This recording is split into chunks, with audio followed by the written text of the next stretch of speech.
Hi everybody, I want to thank everybody for tuning in to another video. I'm Danny Claiborne, language arts tutor, and today I have it in mind to introduce a different format for persuasive essay writing. I call this level 2, and many students that are familiar with writing persuasive essays are familiar with what I call the standard format, which involves a thesis and 3 topic sentences that are the main idea of each body paragraph, and that's the format for the interior of the normal way that persuasive essays are written. So what I'm offering today, what I'm introducing today, is just meant to change it up just a little bit and introduce a way that I think is a little bit higher level. And so I don't want to talk too much about it here without using my guide, but this is intended to challenge students that are accustomed to the traditional way of writing persuasive essays. And so I think it'll be good, and I will encourage you to try it out. Okay, so I'm going to be using a PowerPoint version of the guide that I use to share this concept or these concepts with students in session. So let's go ahead and get right to it. Okay, switch over again to 2. There we go. And here, see if I can get myself on the scene a little bit.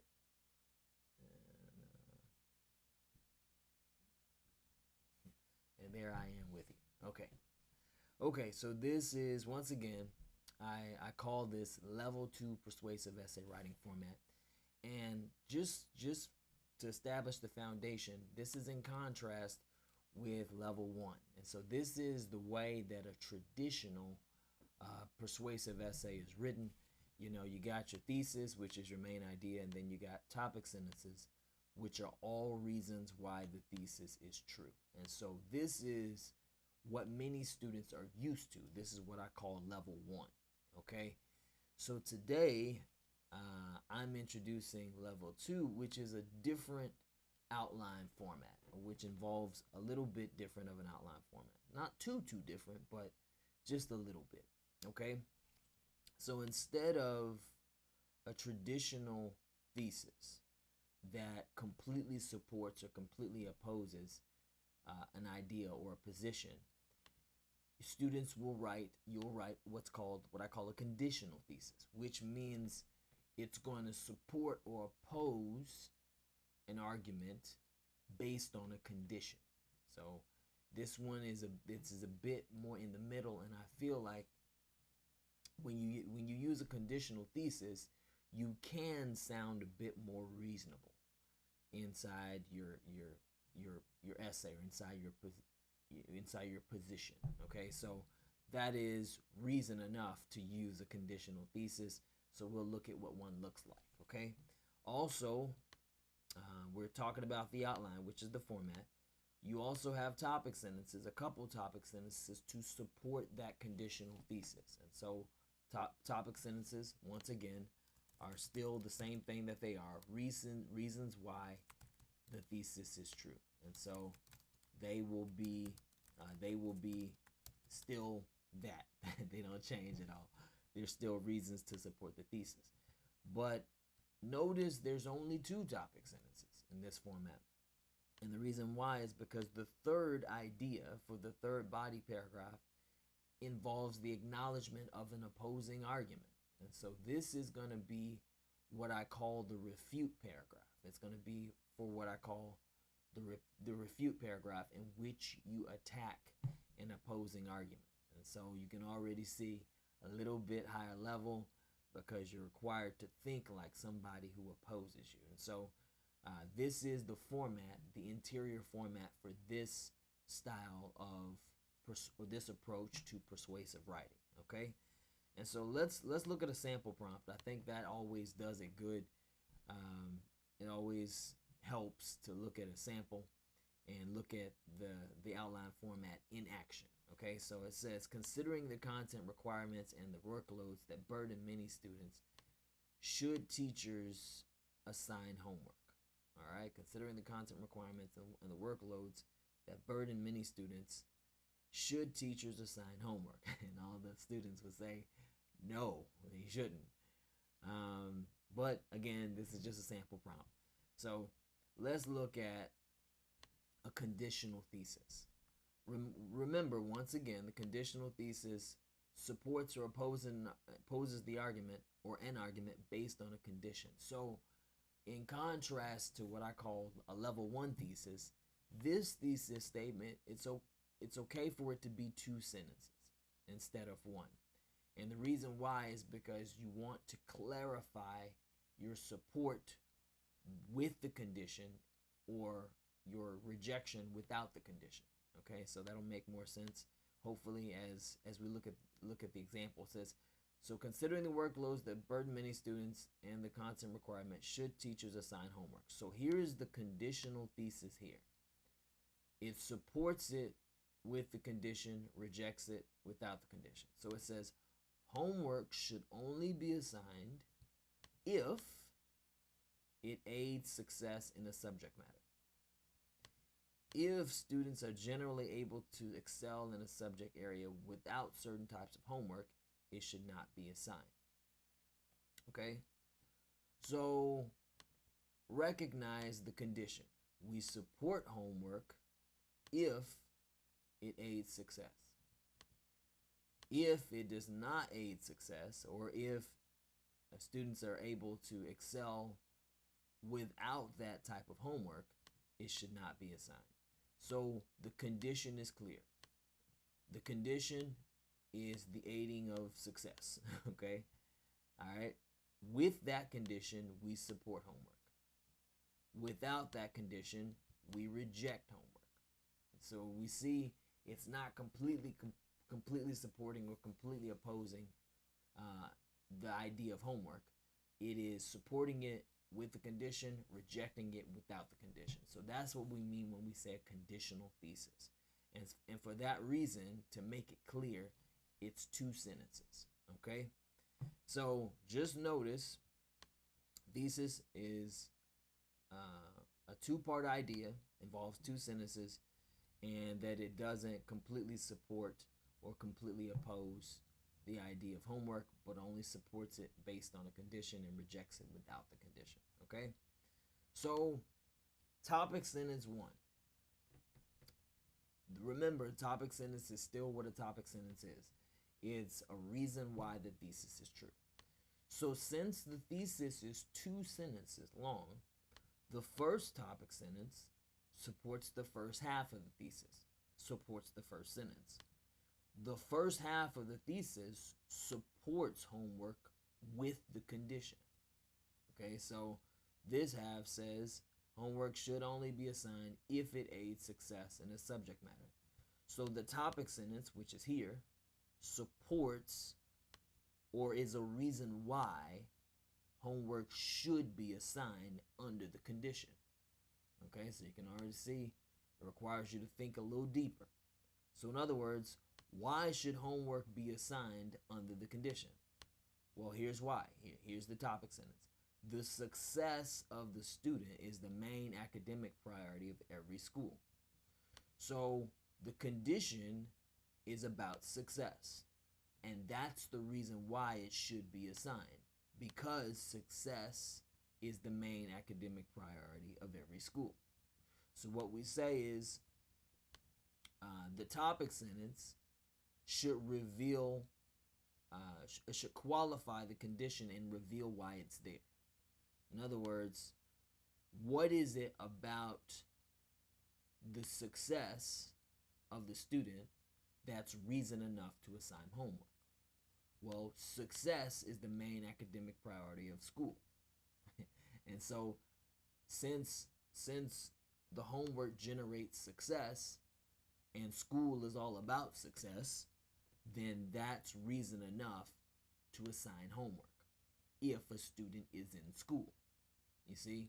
And so this topic sentence is a reason why homework should be assigned if it helps generate success, if it aids success in a subject matter. All right?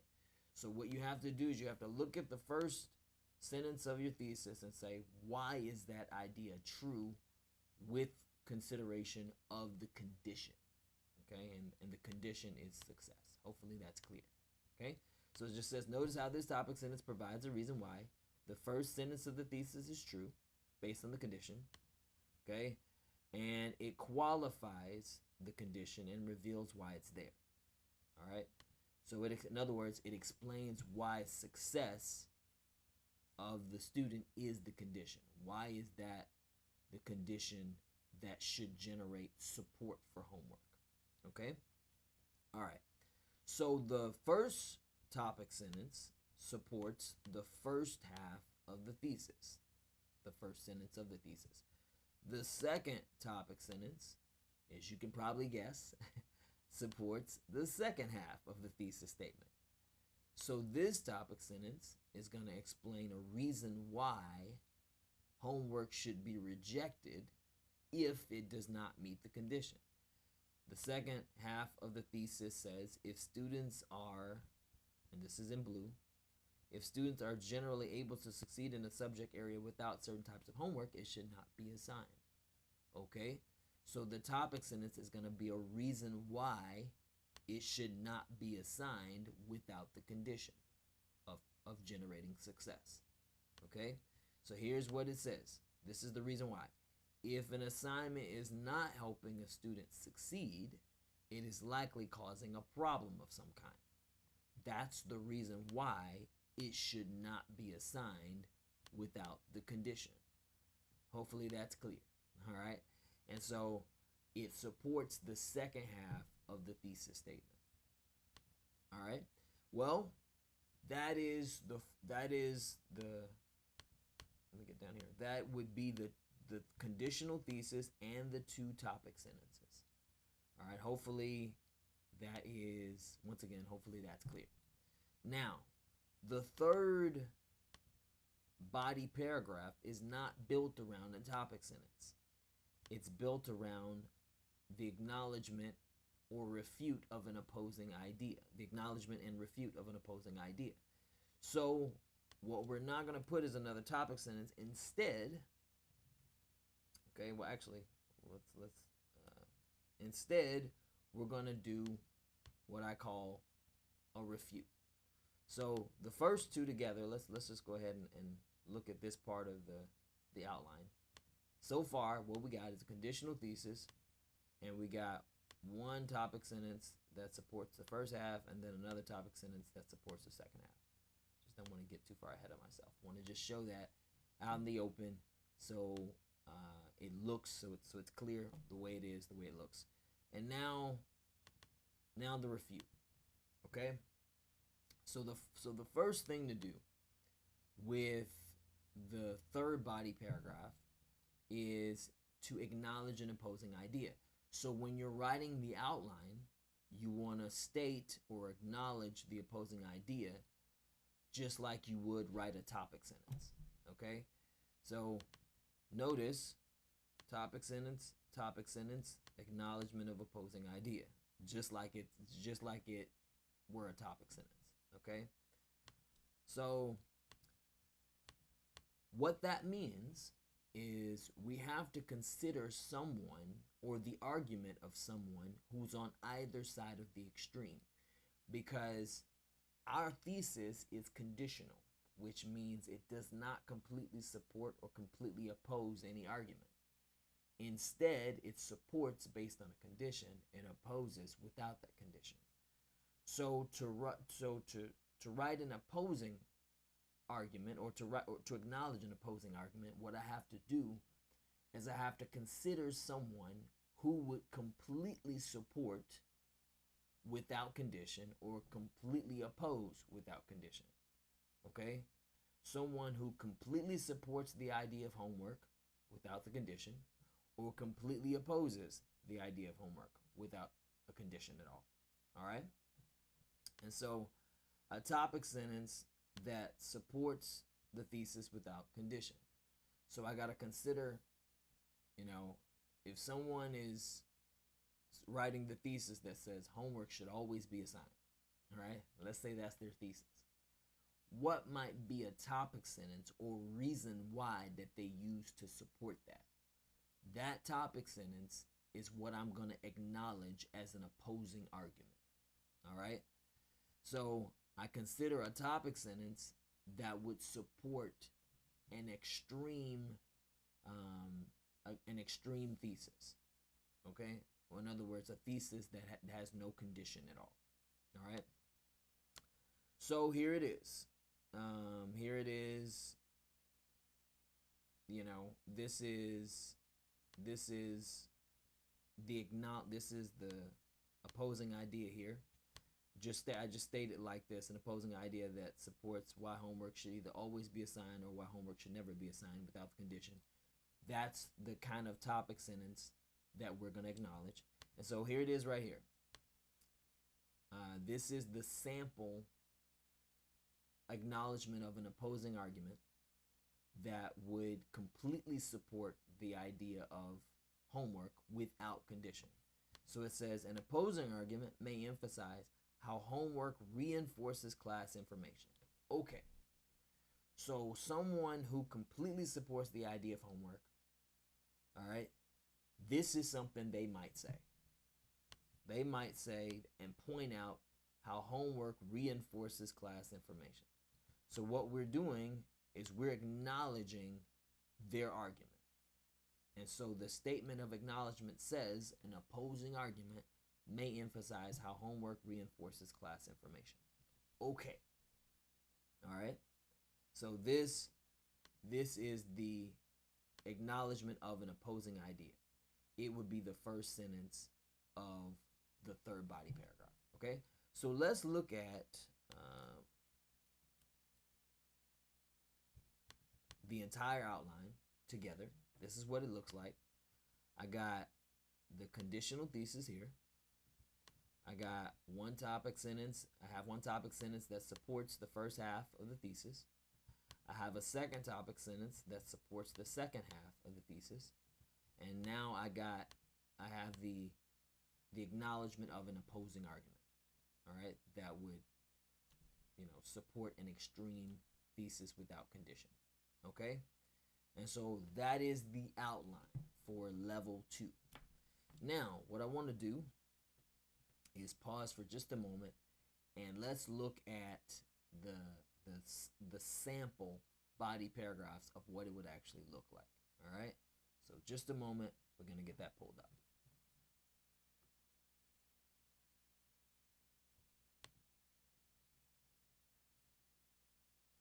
All right. We got it. So once again, here it is in outline form, and we're just going to take a look at the body paragraph so we can see the ideas composed and written out. Okay? And looks like I logged out a little bit, so let's not do that. All right.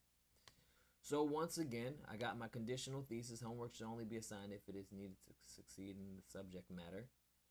All right. If the student is able to succeed without homework, it should not be assigned. So that's just a variation of the same thesis. Okay. And then the first topic sentence says the success of the student is the main academic priority of every school. So once again, we explain the reasons why that's true. We explain that idea. Once again, talking about how the success of the student is what school is all about. So that's what this paragraph explains. It says each class that a student takes is meant to help the student become proficient in regard to that subject. This enables the student to perform at the level needed to accomplish goals such as career goals. It could help students accomplish goals also. Students also explore and develop talents, which starts by becoming proficient in school subjects. Every assignment should only be used to facilitate this process. Okay, so far, what we've done is we just kind of explain what we mean by this idea. And now we're going to give you an example right here. It says one example of a major assignment that could stimulate success in career goals could be science projects. These assignments cause students to interact with experimentation and develop the skills necessary to become an adequate researcher. If the student desires to do this as a career, these kinds of practice assignments could help him or her. So what did we do?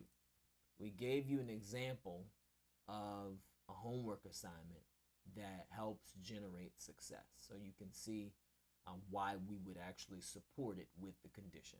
Okay, and so that's part of the paragraph. I just put it back with it. Okay, so this topic sentence and this paragraph supports the first half of the thesis. All right. Well, the second topic sentence supports the second half of the thesis. And that idea is about why homework should not be assigned if it does not help the student generate success in the subject matter. So it says, if an assignment is not helping a student succeed, it is likely causing a problem of some kind. All right, so that is the topic sentence, and this paragraph is going to explain that idea. Okay, so it says, many of these assignments simply consume valuable time that the student could be using to generate success in another area. Students already have coursework from other classes to complete.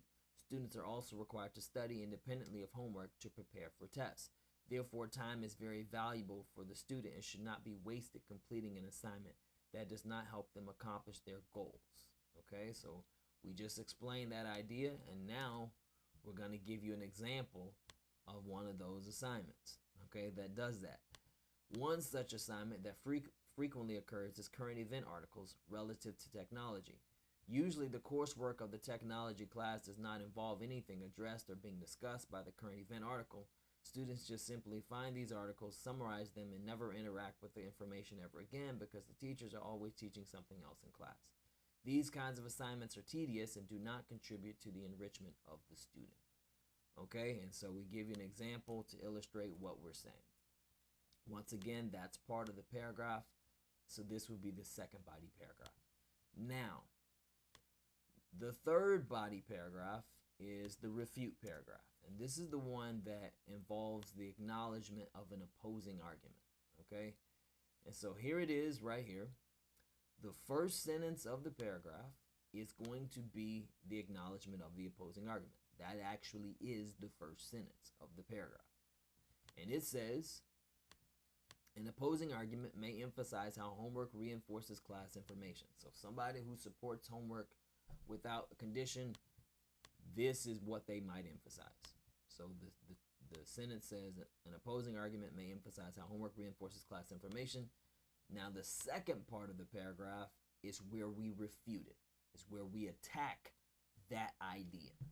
Okay, so when I say refute, what that means is to either disprove it completely, which means to explain why it's not true, or to do what I call taking the steam out of it, which means to explain why it might not be as big a deal or as significant as, you know, an opposing arguer or argument might make it out to be. Okay, so taking the steam out of it just means explaining why it's not as significant as it might be thought to be. And so that's what this refute does. It attacks this idea here. Okay, now I warn students, what you can't do is just kind of come up with a different idea to attack, and that's what some students have been tempted to do.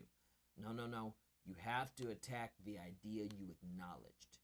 And this idea acknowledges how homework reinforces class information, so we have to attack this idea. So that's what our refute does. It's the second part of the paragraph. It says, and this is number 2, it says, however, students, so they say homework reinforces class information. So we say, okay, however, students who do not understand material correctly often reinforce the wrong methods or information. So they say homework reinforces class information. So we say, okay, what about when homework reinforces the wrong information? All right, so it's attacking this idea.